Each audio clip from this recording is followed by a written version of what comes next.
Grammar. There is and there are. The learning objectives. By the end of this lesson, you will be able to identify and use there is and there are appropriately, use there is and there are with a place, use there is and there are with a time, use there is for one person or thing, singular noun, and for non-count noun, use there are for two or more people or things, plural noun. Look at the following pictures and pay attention to the use of there is and there are. There is a table lamp on the table. There is a lot of money in the bags.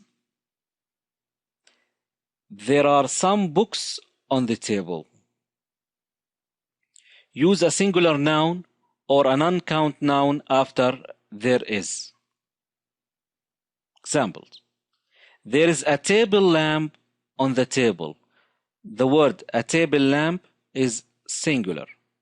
There is a lot of money in the bags. The word money is a non-count noun.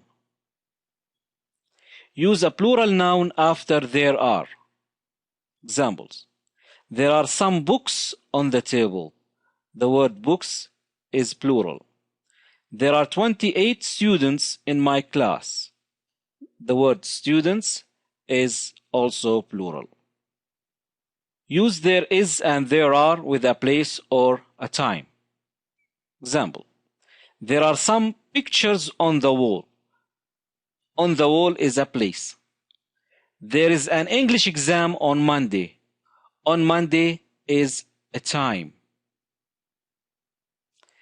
Use not or no for the negatives. Example. There aren't any pictures on the wall. There are no pictures on the wall. There isn't an English exam on Monday.